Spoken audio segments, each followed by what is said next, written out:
Hello friends, आज हम लोग पढ़ेंगे कंप्यूटर के नाम के कारण कि इसका नाम क्यों और कैसे पड़ा। तो आइए देखते हैं।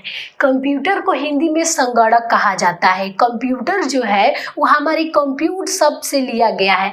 जैसे इसमें कंप्यूट में आप देखेंगे इसमें COMPUT ई लगा है, यहाँ पे इस पे आर जोड़ने पे ये कंप्यूटर हो गया है। तो ये कंप्यूटर को हम लोग गणना करना कहते हैं, इसको कंप्यूटर को गणना करने वाला बन जाएगा। जैसे आप एग्जाम्पल पे यहाँ पे देख सकते हैं कि राइट मतलब क्या होता है, लिखना, और राइटर मतलब हमारा हो जाएगा लिखने वाला। प्ले मतलब खेलना, और प्लेयर मतलब खेलने वाला हो जाएगा। यहाँ पे आप लोग देख सकते हैं कि जैसे इसको कंप्यूटर का हिंदी नाम होता है संगणक। जब इसका हम संधि विच्छेद करते हैं तो ये सम जोड़ गणक हो जाता है। सम का मतलब होता है हमारा एक समान रूप से, गणक मतलब गणना करने वाला, यानी गणना करने वाले को ही गणक कहा जाता है।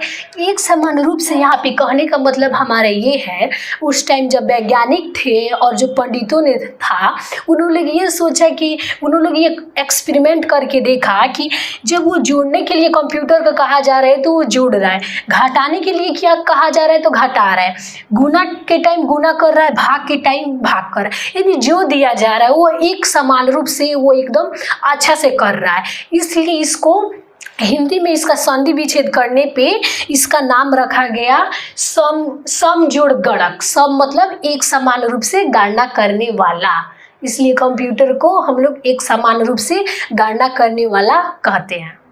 अब हम लोग कंप्यूटर क्या है उसके द्वारा कंप्यूटर के कामों को समझेंगे। तो आइए देखते हैं।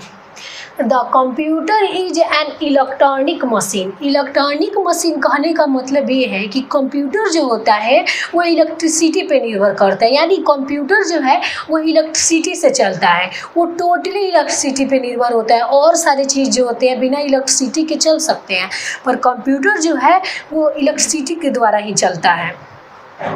That takes input from. यहाँ पे इनपुट कहने का मतलब हमारा ये है इनपुट। इन मतलब में होता है, पुट मतलब रखना होता है। जब हम अपनी बातों को या कोई चीज़ को कंप्यूटर में जब देते हैं, कंप्यूटर में रखते हैं, तो वो हमारा इनपुट कहलाता है।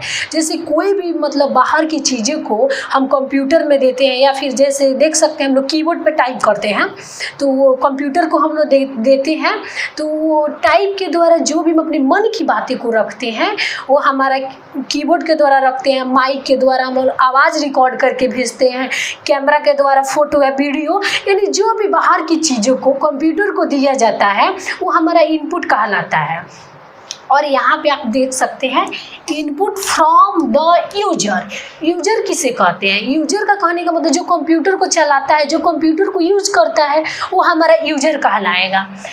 And gives the computer output after the process. अब इनपुट के बाद यहाँ पे आउटपुट कहने का मतलब ये है कि इनपुट में हम लोग बाहर की चीज़ों को देते हैं अंदर, और आउटपुट में वो क्या करता है, अंदर की चीज़ों को बाहर की तरफ देता है। पर ये काम कब होता है कि प्रोसेस के बाद आउटपुट का कार्य होता है। प्रोसेस में हमारा क्या होगा कि जो भी हम इनपुट करते हैं, कंप्यूटर सबसे पहले वो चीज़ों को समझता है, समझेगा, समझ के फिर आउटपुट देगा। कीबोर्ड के द्वारा हम लोग टाइप करेंगे, अपनी मन की बातों को लिखेंगे, सर्च करेंगे, फिर वो हमारी स्क्रीन पे दिखाता है। जैसे ये अभी हम लोग देख रहे हैं लोग, ये क्या है, हम लोग का आउटपुट है। माइक से कोई भी चीज़ बोलते हैं लोग, हम लोग इनपुट करते हैं लोग, फिर वो क्या करता है, वो फिर बाहर की तरफ आवाज़ जो आता है वो हमारा आउटपुट हो गया। तो इसी तरह प्रोसेस करता है। प्रोसेस में वो क्या करता है, अपनी भाषा में, अपनी लैंग्वेज में वो सारे चीज़ों को समझता है। हम लोग इनपुट में कोई चीज़ देते हैं लोग, तो हम लोग अपने से टाइप कर देंगे लोग, तो इनपुट हो जाएगा। हम अपने भाषा में टाइप करेंगे। फिर कंप्यूटर की भी एक भाषा होती है जिसको 0 और 1 कहते हैं। वो क्या करता है, वो 0 और उसकी भाषा होती है, वो खुद समझता है, और समझने के बाद समझने की प्रक्रिया चलती है, और फिर वो आउटपुट देता है। जैसे आप लोग यहाँ पे हिंदी में देख सकते हैं लोग, कंप्यूटर एक इलेक्ट्रॉनिक मशीन है। जो अभी हम बताएं इलेक्ट्रॉनिक मशीन, जो पूरा क्या होता है, इलेक्ट्रिसिटी पे निर्भर करता है। जो यूजर से इनपुट लेता है, यूजर जो कंप्यूटर को चलाता है वो यूजर से इनपुट लेगा, और फिर प्रोसेस के बाद क्या करेगा, इनपुट लेगा, फिर प्रोसेस करेगा, समझने की प्रक्रिया यानी होगी प्रोसेस के बाद, उसके बाद आउटपुट देता है। तो कंप्यूटर के बारे में हम लोग ये जान गए। लोगों ने कंप्यूटर के परिभाषा को समझा था। अब हम कंप्यूटर के वर्क सिस्टम को देखेंगे। उसमें हम लोगों ने ये सारी चीज़ों को चर्चा किए थे, फिर भी अभी हम लोग डायग्राम की सहायता से विस्तार में देखेंगे। तो आइए देखते हैं। यहाँ पे आप लोग देख सकते हैं कि इनपुट है।